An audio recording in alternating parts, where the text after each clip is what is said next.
آج کی top story کی پہلے بات کر لیتے ہیں۔ بڑے بڑے اعلانات ڈونلڈ ٹرمپ نے برسر اقتدار آتے ہی ایگزیکٹو آرڈرز پر دھڑا دھڑ دستخط کرنے شروع کر دیے اور بتایا جا رہا تھا کہ 100 ایگزیکٹو آرڈرز ہیں جن پر وہ دستخط کریں گے۔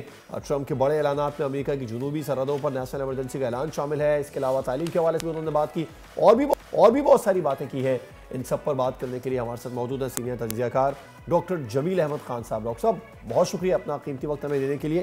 کس طرح دیکھ رہے ہیں آپ ٹرمپ کی پہلی اسپیچ کو، پھر اس کے بعد میں جو انہوں نے باقاعدہ طور پر ایگزیکٹو آرڈرز پر دستخط بھی کرنے شروع کر دیے تھے؟ جی ہاں، پوری دنیا کے انٹرنیشنل قوانین کی پاسداری نہ ہونے کا سلسلہ تو اور صحرا وہ جاتا ہے ڈونلڈ ٹرمپ کے ہی سر پر۔ تو وہ سلسلہ شروع ہو گیا ہے ملٹی لیٹرلزم دنیا میں، وہ بھی آہستہ آہستہ دم توڑنا شروع ہو جائے گی، خاص طور پہ امریکہ کے حوالے سے، کیونکہ وہ کلائمیٹ چینج سے بھی، پیرس اکارڈ سے بھی، اپنے ہاں کلین انرجی کے جو پہلے پالیسی تھی اس کو بھی ختم کرنے کا اعلان کر دیا ہے۔ اسی طریقے سے انہوں نے اس کے علاوہ اپنی امریکن قوم کے لیے بہت سارے اعلانات کیے ہیں۔ کس حد تک کامیابی ہوتی ہے، کیونکہ پچھلی مرتبہ بھی 2016 میں جب وہ آئے تھے تو ملتے جلتے اعلان تھے، تقریباً اس میں سے 60% یعنی پہلے 100 دن کے لیے جو منصوبہ بندی انہوں نے پیش کی تھی 2016 میں، اس میں سے 55 سے 60% پہ عمل درآمد ہوا تھا۔ باقی کچھ لیگل پروسیجرز اور پروسیڈنگز کے نظر ہو گیا اور کچھ اپنی جو بیوروکریسی کی ریزسٹنس کی نظر ہو گیا۔ اس دفعہ وہ زیادہ قوت کے ساتھ آئی ہیں، زیادہ طاقت کے ساتھ آئی ہیں، دونوں ان کے پاس ہاؤسز، کانگریس کے لوور اور اپر دونوں ان کے پاس ہیں۔ اب وہ بل بھی پاس کرا سکتے ہیں جو کہ انہوں نے جو بھی اعلانات کیے ہیں اس کو تو ایگزیکٹو آرڈرز کے تحت تو کریں گے ہی کریں گے۔ جہاں لیگل ریکوائرمنٹ ہوئے گی وہاں ان کے لیے اب کوئی رکاوٹ ہی نہیں ہے۔ جب بل پیش کریں گے پاس ہو جائے گا وہ بل، ان کی ہی کانگریس ہے، ان کے ہی اپنی پارٹی کے لوگ ہیں۔ تو اب دیکھ لیں کہ چیدہ پوائنٹس انہوں نے کیا کی اپنے ملک کے لیے۔ پھر آ جاتے ہیں ذرا کہ دنیا کس طرح دیکھ رہی ہے اس کو۔ تو اپنے ملک کے لیے تو آپ نے اپنے انٹرو میں بھی بتایا کہ انہوں نے نیشنل ایمرجنسی بارڈر کے لیے لگا دیا، اور یہ اس کا کیمپین کے دوران، الیکشن کیمپین کے دوران وہ متعدد بار اس کا اناؤنس کر چکے تھے، اور ان کے ووٹر اور سپورٹرز نے اس کو ان سلسلے میں ووٹ دیا کہ اس وقت امریکہ کی سب سے بڑی ڈیپورٹیشن پلان کے تحت آج سے عمل درآمد شروع، تو وہ کر دیا انہوں نے۔ دوسرا فری سپیچ کا انہوں نے، جو کہ امریکنز نے لائک کیا، دنیا میں ہر جگہ لائک کریں گے، کہ فری سپیچ کی کچھ قدغنیں لگی تھیں ایگزیکٹو آرڈر کے تحت پہلے، اس کو ختم کرتے ہوئے انہوں نے کہا، مطلب قدغنیں یہ تھی کہ تھوڑی بہت سینسر ہوتی تھی کچھ معاملات میں، تو اس کو ختم کر دیا انہوں نے۔ پھر اپنی ملٹری کو کانفیڈنس میں لینے کے لیے کہا کہ دنیا کی اسٹرانگسٹ ملٹری ہماری ہوگی، یعنی کہ ملٹری کو مزید ذرائع دیں گے۔ اور دوسرا ایک جو سب سے انہوں نے کلیدی بات کی کہ جی میں اس پوری دنیا میں پیس میکر کا کردار ادا کروں گا، یونیفائر کا، یعنی کہ لوگوں کو ملانے کا کردار ادا کروں گا۔ کس حد تک اس میں کامیاب ہوتی ہیں آگے چل کے 2 منٹ میں اس پہ روشنی ڈال دی جائے گی۔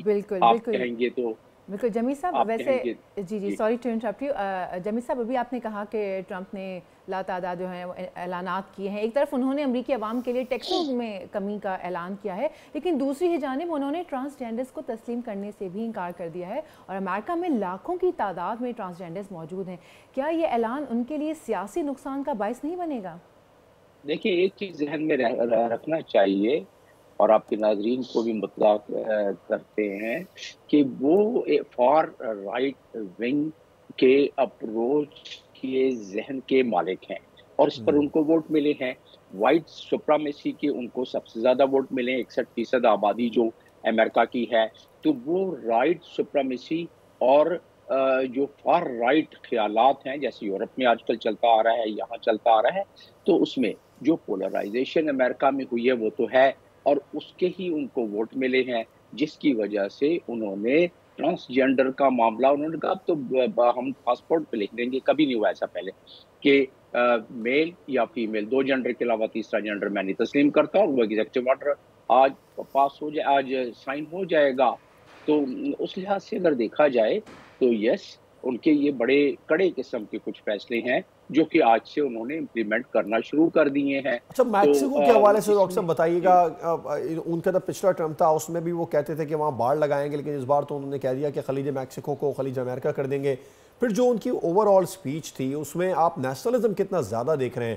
ایجوکیشن کے حوالے سے انہوں نے بات کی، مہنگائی پر انہوں نے بات کی، نیشنل انرجی ایمرجنسی پلان نافذ کر دیا، مہنگائی کو بہت زیادہ انہوں نے بتایا، آئل اینڈ گیس کی بات کی، پھر اس کے بعد میں وہ انٹرنیشنلی کچھ ایشوز پر انہوں نے بات کی تھی. تو جو نیشنلزم پر مبنی ان کی سپیچ تھی اس کو آپ کس طرح دیکھ رہے ہیں؟ اوور آل امریکنز کس طرح دیکھ رہے ہوں گے؟ ان کو اپنے کیمپین کے دوران نیشنلزم پر ہی ووٹ ملے نا. فار رائٹ اپروچ کے جتنے بھی سیاستدان ہیں وہ نیشنلزم کو آگے بڑھاوا دے کے اپنے پاپولیرٹی کو گین کرتے ہیں.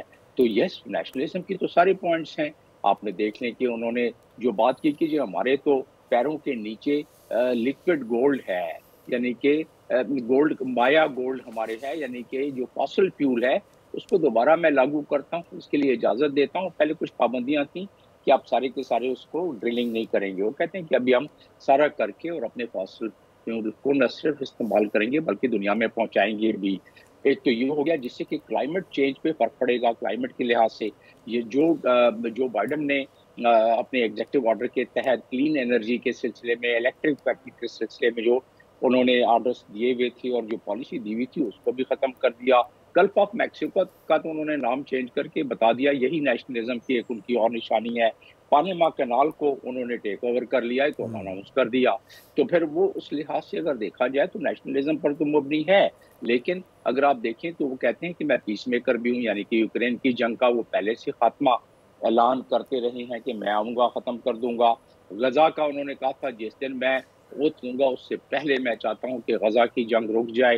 حالانکہ اس کے جو محرکات دوسرے ہیں اس کو آپ کے اگر ٹائم میں پرمٹ کیا تو اس محرکات کو اسرائیل کے اینگل سے بیان کیا جا سکتا ہے، اور آگے جا کے 2 اسٹیٹ تھیوری نظر نہیں آتی، 1 اسٹیٹ کی نظر آتی ہے. جو انہوں نے اپنا سفیر وہاں مقرر کیا ہے، جو وہاں اپنے ایڈوائزرز انہوں نے مقرر کیے ہیں، جو ان کے بیانات ہیں، اس سے معلوم ہوتا ہے کہ یروشلم اور مسجد اقصی والا معاملہ مسلمانوں کے لیے اور کمپلیکیٹ ہوتا جائے گا، اس لیے کہ ان کے جو سیکٹریز یعنی کہ جو منسٹرز انہوں نے اپوائنٹ کیے ہیں، جو ان کے ایڈوائزرز ہیں، جو ایمبیسڈر اسرائیل میں ان کا جا رہا ہے، میں ان کے نام بھی گنوا دیتا ہوں. تو انہوں نے کہہ دیا ہے کہ ویسٹ بینک کو انیکس کیا جا سکتا ہے، یعنی کہ وہ اسرائیل کا خطہ تسلیم کیا جا سکتا ہے. اور یہ واضح رہے کہ ویسٹ بینک میں یروشلم ہے، ویسٹ بینک مسجد اقصی ہے. تو یہ جو او آئی سی کے پہلے چیپٹر میں پہلے آرٹیکل میں پریمبل میں دیا ہوا ہے کہ مسجد اقصی اور فلسطین کی پاسداری کے لیے او آئی سی اپنی مربوط زور لگائے گی، اپنی سپورٹ کرے گی، لیکن وہ تو اب چیزیں ختم ہوتی نظر آ رہی ہیں. انٹرنیشنل کے حساب سے ایران کے معاملے میں انہوں نے ڈائریکٹ تو ذکر نہیں کیا، لیکن ایران کے معاملے میں تو اب چیزیں مزید جو پہلے ان کی پالیسی تھی اس کو تو امپلیمنٹ کرنا چاہیں گے. یعنی کہ ایران کے لیے بھی تھوڑی سی سختی آئے گی، لیکن ایران نے اپنا بندوبست کر لیا.